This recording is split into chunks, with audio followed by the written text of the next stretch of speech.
ఆంధ్ర స్టైల్లో అయితే కరివేపాకు పొడి చేసానండి. వేడి వేడి అన్నంలో నెయ్యి వేసుకుని తింటే చాలా బాగుంటుంది. ఇలా గాజు డబ్బాలు అయితే వేసుకోవాలండి, నిల్వ ఉంటుంది, ఎక్కువ రోజులు అయితే ఉంటుంది. కరివేపాకు అయితే బాగా ఎగిపోయింది చూడండి. ఇలా అంటే చిరిగిపోవాలి.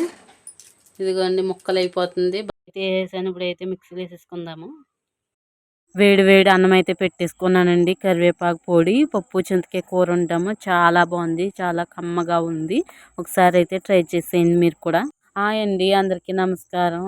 ఎలా ఉన్నారండి? అందరూ బాగున్నారా? నేనైతే చాలా చాలా బాగున్నాను. మీరు కూడా బాగుండాలని ఆ దేవుని మనస్ఫూర్తిగా కోరుకుంటున్నాను. ఈరోజు అయితే కరివేపాకు పొడి చేద్దాం అనుకుంటున్నానండి. పప్పు చింతకాయ కూర వండుతాను. కరివేపాకు పొడి చేసి పప్పు చింతకాయ కూర వేసుకుని వేడి వేడి అన్నంలో వేసుకుని అయితే తినేద్దామా? ఇప్పుడైతే చేసేస్తాను చూడండి. ఇప్పుడైతే ఇలా వేస్తానండి పప్పు. కరివేపాకు పొడి కూడా చేస్తాను. కరివేపాకు అయితే ఇలా తీసుకున్నానండి. కట్ట అయితే తీసుకున్నాను కరివేపాకు. ఇప్పుడైతే కరివేపాకు అయితే శుభ్రం చేసేసుకుందాము. ముందుగా చేసుకుని కడిగేసుకుని ఆరబెట్టుకుందాము. ఆరబెట్టుకోవాలండి. ముందుగా అయితే తుంచేసుకుందాము. మళ్ళీ చూపిస్తాను. అయితే కుడికేసుకున్నానండి కరివేపాకు మొత్తం. ఇప్పుడైతే కడిగేసుకుని శుభ్రం చేసుకోవచ్చు, చూపిస్తాను. అయితే కడిగేసుకుంటున్నానండి. కడిగేసుకుని ఆరబెట్టేసుకోవచ్చు. కరివేపాకు అయితే ఎండబెట్టేసాను కదండి, ఎండిపోయింది బాగాని. అసలు చెమ్మ లేకుండా అయితే ఆరిపోయిందండి. ఇప్పుడైతే మనం ఇవి అయితే వేపేసుకుని కరివేపాకు కూడా అయితే చేసేసుకోవచ్చు. దీంట్లో కావాల్సినవి అయితే నేను ఎండుమిరకాయలు ఒక 20 తీసుకున్నానండి. ఇవి అయితే ముక్కలు చేసేసుకుందాము. 20 అయితే తీసుకున్నాను. జీలకర్ర, మినపప్పు, చింతపండు, ధనియాలు, కొద్దిగా శనగపప్పు అయితే తీసుకున్నాను. ఇప్పుడైతే వేపేసుకుందాము. వేపేసుకుని అయితే కరివేపాకు పొడి చేసుకుందాము. వేపినప్పుడైతే చూపిస్తాను, చూసేయండి. ప్లీజ్ ఒక లైక్ అయితే వేసుకోండి అబ్బా. ఇప్పుడైతే వేపేసుకుందామండి. ముందుగా అయితే ఒక్క స్పూన్ అయితే ఆయిల్ వేసుకుందాము.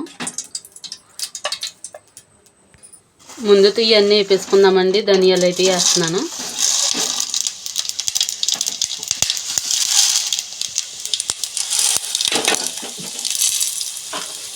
జీలకర్ర, మినపప్పు ఇవన్నీ వేపేస్తున్నానండి.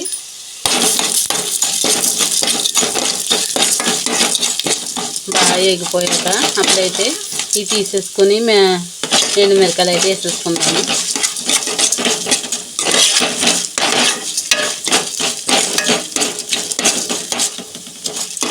ఈ 5 ధనియాలు అయితే వేగిపోయింది, అయితే తీసేసుకుందాము. ఇప్పుడైతే ఎండుమిరకాయలు అయితే వేపేసుకుందామండి.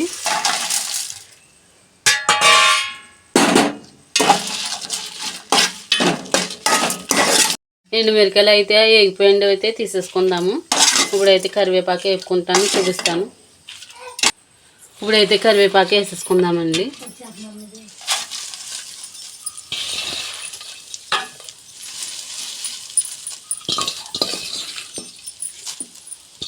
ఇవి అయితే బాగా వేగిపోవాలి. మళ్ళీ చూపిస్తాను. కరివేపాకు అయితే వేగుతుందండి. దీంట్లో అయితే చింతపండు వేసేసుకుందాము.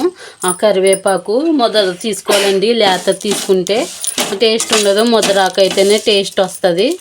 ఇప్పుడైతే వేపేసుకుందాము కరివేపాకుతోని. ముద్దరాకు తీసుకుంటే చాలా టేస్ట్గా ఉంటుందండి. జుట్టు కూడా బాగా పెరుగుతుంది, ఊడడం కూడా తగ్గుతుంది. నాకైతే తగ్గింది. ఒకసారి మీరు కూడా ట్రై చేయండి. మళ్ళీ కరివేపాకు అయితే బాగా వేగిపోయింది చూడండి. ఇలా అంటే చిరిగిపోవాలి. ఇదిగోండి ముక్కలు అయిపోతుంది, బాగా వేగిపోయింది. ఇప్పుడైతే మిక్సీలో వేసేసుకుందాము, చూపిస్తాను, చూసేయండి. ముందుగా అయితే మిక్సీలో వేసేసుకుందామండి. ఎండుమిరకాయలు, ధనియాలు అయితే వేసేసుకుందాము ఫస్ట్.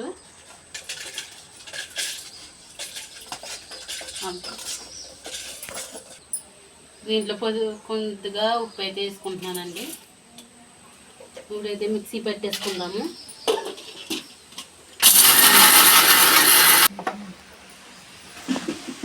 ఇదైతే ఇలాగే వేసేసానండి ఎండుమిరకాయలు, ధనియాలు అని.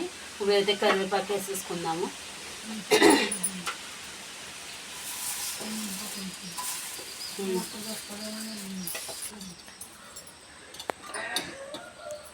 కరివేపాకు పొడి అయితే అయిపోయిందండి. మిక్సీలో వేసాను. ఇప్పుడైతే గాజు డబ్బాలు వేసుకుందాం, చూపిస్తాను, చూసేయండి. కరివేపాకు పొడి అయితే చేసేసాను చూడండి, ఎంత బాగా వచ్చిందో. ఇప్పుడైతే గ్లాసులో వేసుకుందాము. దీంట్లో వేసుకుంటే నిల్వ ఉంటుంది కదా, దీంట్లో వేసేసుకుందాము, చూపిస్తాను.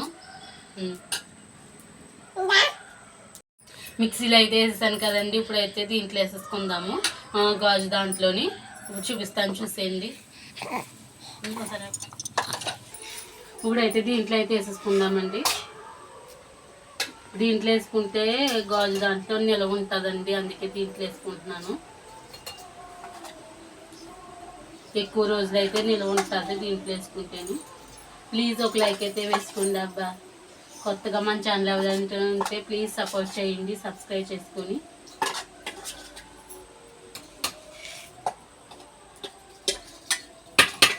నా వీడియోలు ఇంకా చూడాలంటే ప్రీవియస్ వీడియోలు చూసేయండి.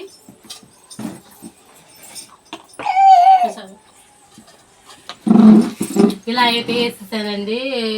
ఈ కరివేపాకు పొడి చాలా బాగా కనిపిస్తుంది చూడు. ఎన్ని రోజులైనా నిల్వ ఉంటుందండి ఇలా వేసుకుంటేనే. ఒకసారి అయితే మీరు కూడా ట్రై చేయండి. ఇలా చేసుకుంటే చాలా బాగుందండి, చాలా టేస్ట్ కూడా ఉంది. ఇప్పుడైతే భోజనం చేసినప్పుడు వేడి వేడి అన్నంలో వేసుకుంటే తింటే సూపర్ ఉంటుంది. ఇప్పుడు చూపిస్తాను చూసేయండి. ఇలా అయితే వేసేసుకున్నానండి గాజు దాంట్లో. వేడి వేడి అన్నంలో నెయ్యి వేసుకుని ఈ కొద్ది పొడి వేసుకుని తింటే చాలా బాగుంటుందండి. ఇప్పుడు తింటాను, చూపిస్తాను చూడండి. ఇలా అయితే వేసేసుకున్నాను. అయితే పప్పు చింతకాయ అయితే వండుతున్నానండి. చింతకాయలు అయితే ఇంకొన్ని తీసుకున్నాను. పప్పు అయితే నానబెట్టేసానండి. నానబెట్టేసి అయితే కడిగేసాను. నానబెట్టుకుంటే కొంచెం బాగా ఉడుకుతుంది కదండి, గుమ్మన అయితే ఉడుకుతుంది. ఇప్పుడైతే పొయ్యి మీద వేసేసుకుందాము. చింతకాయలు అయితే కోసేసుకుని తొక్క అంతా తీసేసుకుని శుభ్రం చేసేసుకుందాము. ముందైతే పప్పు అయితే వేసేసుకుందామండి, అంతలోకి ఉడుకుతుంది. పప్పు అయితే ఉడికిపోయిందండి. ఇప్పుడైతే చింతకాయలు అయితే ఇలాగ బద్దలు తీసేసి దీంట్లో పప్పు అయితే తీసేసాము. పప్పు అయితే ఉడికిపోయింది, దాంట్లో అయితే వేసేసుకోవచ్చు. ముందుగా పచ్చిమిర్చి అయితే వేసుకుందామండి. ఇప్పుడైతే చింతకాయలు అయితే వేసేసుకుందాము.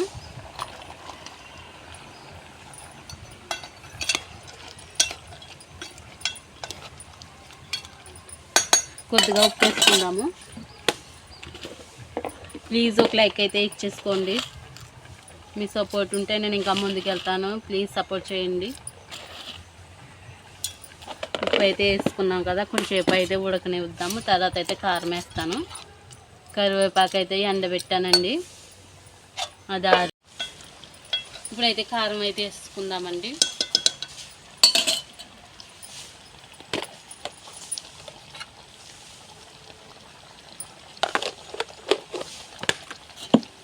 బాగా అయితే ఉడికిపోవాలండి ఇది.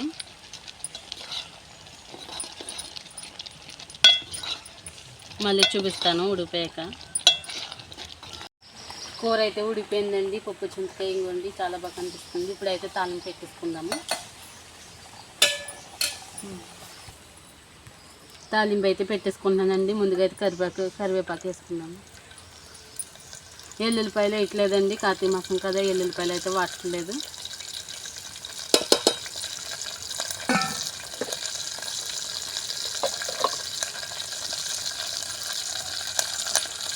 ఎండుమిరపకాయలు వేస్తున్నాను.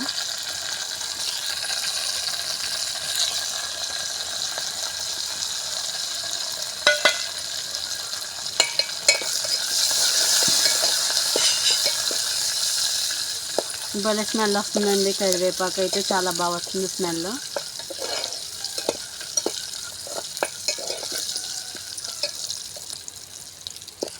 కూర అయితే వేసేసుకున్నాను తాలింపులో.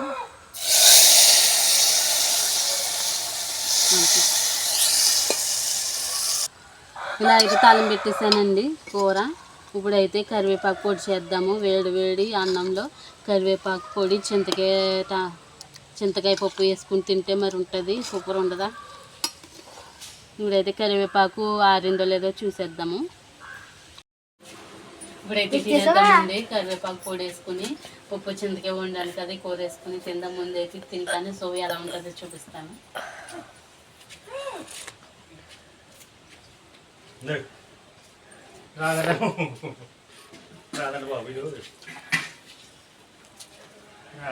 చాలా బాగుందండి. రెండింటికంటున్నాను.